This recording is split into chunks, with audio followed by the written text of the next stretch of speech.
자, 여러분 혹시 파키스탄 아주 깊은 산골에 스스로를 알렉산더 대왕의 후예라고 부르는 사람들이 있다는 이야기 들어보셨나요?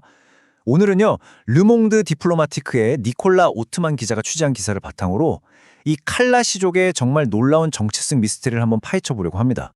한번 상상해 보세요. 파키스탄하고 아프가니스탄 국경, 그 힌두쿠시 산맥 깊숙한 곳에 정말 뜬금없이 고대 그리스 신전 같은 건물이 서 있는 겁니다. 이오니아 양식의 기둥까지 갖춘 이 건물, 칼라사두루라고 불리는데요. 학교이자 박물관으로 쓰이고 있죠. 아니, 어떻게 이런 외딴 곳에 이런 건물이 있을 수 있을까요? 바로 이 거대한 물음표에서 오늘 이야기가 시작됩니다.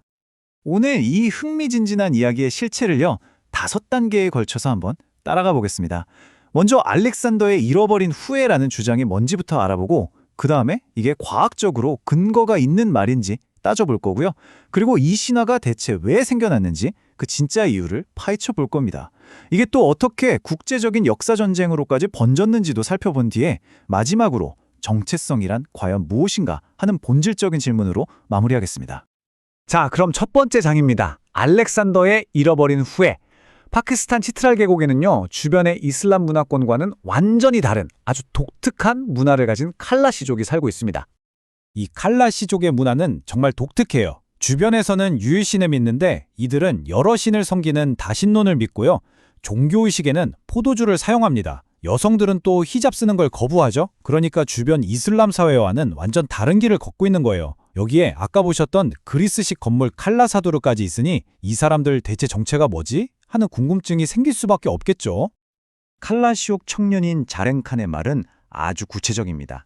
몇 년 전에요, 동굴에서 알렉산더 대왕 얼굴이 새겨진 금화가 발견됐어요. 이런 이야기는 이들의 믿음에 아주 강력한 힘을 실어주죠. 그런데 말이죠. 과연 이게 역사적인 사실일까요?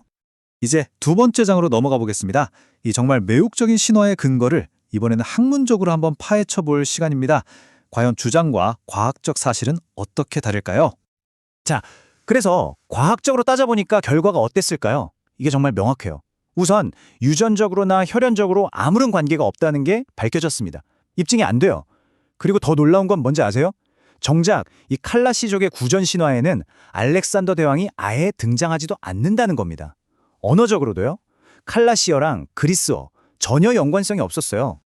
이 분야의 최고 권위자라고 할 수 있는 민속학자 아우구스토 카코파르도라는 분이 있거든요. 이분이 무려 30년 동안 이 지역을 연구했는데 결론은 이거였습니다. 칼라식족과 알렉산더 대왕 사이의 역사적인 연결고리는 찾을 수 없다. 결국 신화는 신화일 뿐 역사적 사실은 아니었던 거죠. 여기서 진짜 중요한 질문이 나옵니다. 아니, 역사적인 근거가 하나도 없는데 대체 이 신화는 왜 만들어졌고 또 이 사람들에게는 왜 그렇게나 중요하게 여겨지는 걸까요? 자, 세 번째 장. 생존을 위한 판타지입니다. 드디어 우리는 이 신화의 진짜 목적을 들여다보게 됩니다. 그건 바로 소수민족의 절박한 생존 전략이었어요. 이 숫자 정말 충격적입니다. 90%. 1950년대만 해도 3만 명에 달했던 칼라시족 인구가요, 불과 수십 년 만에 90%가 사라져버린 겁니다. 주변의 압박과 강제 개종 때문이었죠. 아까 그 청년, 자렌칸의 목소리에는 이 소멸 위기에 처한 공동체의 절박함이 그대로 묻어납니다. 지금 우리는 3천 명밖에 안 남았어요. 3만 명에서 3천 명. 이들에게 역사는 그냥 옛날 이야기가 아니라 지금 당장 생존이 걸린 문제였던 겁니다. 그래서 정체성 판타지라는 개념이 나옵니다. 이게 뭐냐면요, 위협받는 소수 집단이 자신들을 보호하기 위해서 아주 강력하고 존중받는 외부 혈통하고 연결짓는 현상을 말해요.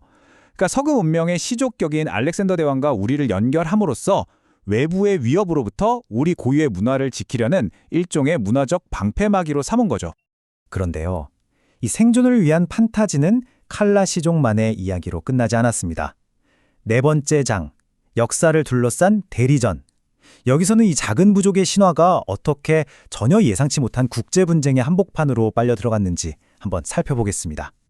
그리스하고 유고슬라비아에서 독립한 북마케도니아, 이 두 나라가 알렉산더 대왕의 역사적 유산을 두고 수십 년 동안 싸워왔습니다.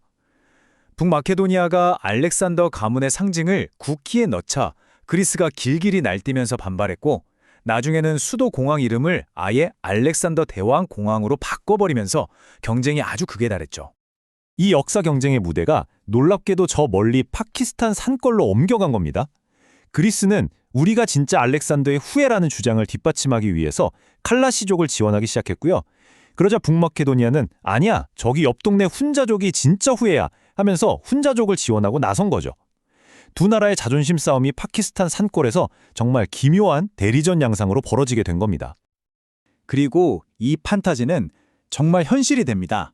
2008년에 북마케도니아 수도 스코페에 초청받은 훈자족의 왕자가 이렇게 말하거든요. 고국 마케도니아에 돌아오게 되어 영광입니다. 보세요.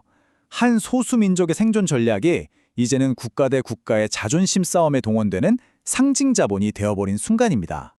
자, 이제 마지막 장입니다. 정체성이라는 이야기. 이 모든 사건들을 통해서 우리는 신화가 어떻게 현실을 만들어내는지, 그리고 정체성이란 결국 하나의 이야기라는 그 본질을 마주하게 됩니다. 이 칼라시족의 이야기는 우리에게 아주 중요한 사실을 말해줍니다. 역사라는 건요, 그냥 과거에 일어났던 사실의 기록이 아니라는 거예요. 오히려 우리가 누구인지를 정의하고 지금을 살아가기 위해서 우리 스스로에게 들려주는 하나의 이야기라는 거죠. 그 이야기는 때로는 생존을 위한 절박한 판타지가 되기도 하고 또 어떤 때는 정치적인 무기가 되기도 합니다. 아까 그 전문가 카코파르도는 알렉산더 신화를 넘어선 칼라시족의 진짜 가치를 이렇게 설명합니다. 이들은 어쩌면 아주 오래전에 사라진 고대 인도 유럽의 다신교 문화, 그 원형을 간직한 마지막 남은 인류의 소중한 유산일지도 모른다고요. 그렇다면 이들의 진짜 정체성은 스스로 만들어낸 신화보다 훨씬 더 위대한 것일 수도 있는 거죠. 결국 이 모든 이야기는 우리 자신을 돌아보게 만드네요. 그쵸? 칼라시족은 생존을 위해서 알렉산더의 후예라는 거대한 서사를 자신들의 이야기로 만들었습니다. 그렇다면 지금 이 이야기를 듣고 계신 여러분의 정체성을 증명하는 이야기는 뭔가요? 지금의 나를 지탱하고 있는 그 이야기는 과연 어떤 모습일까요?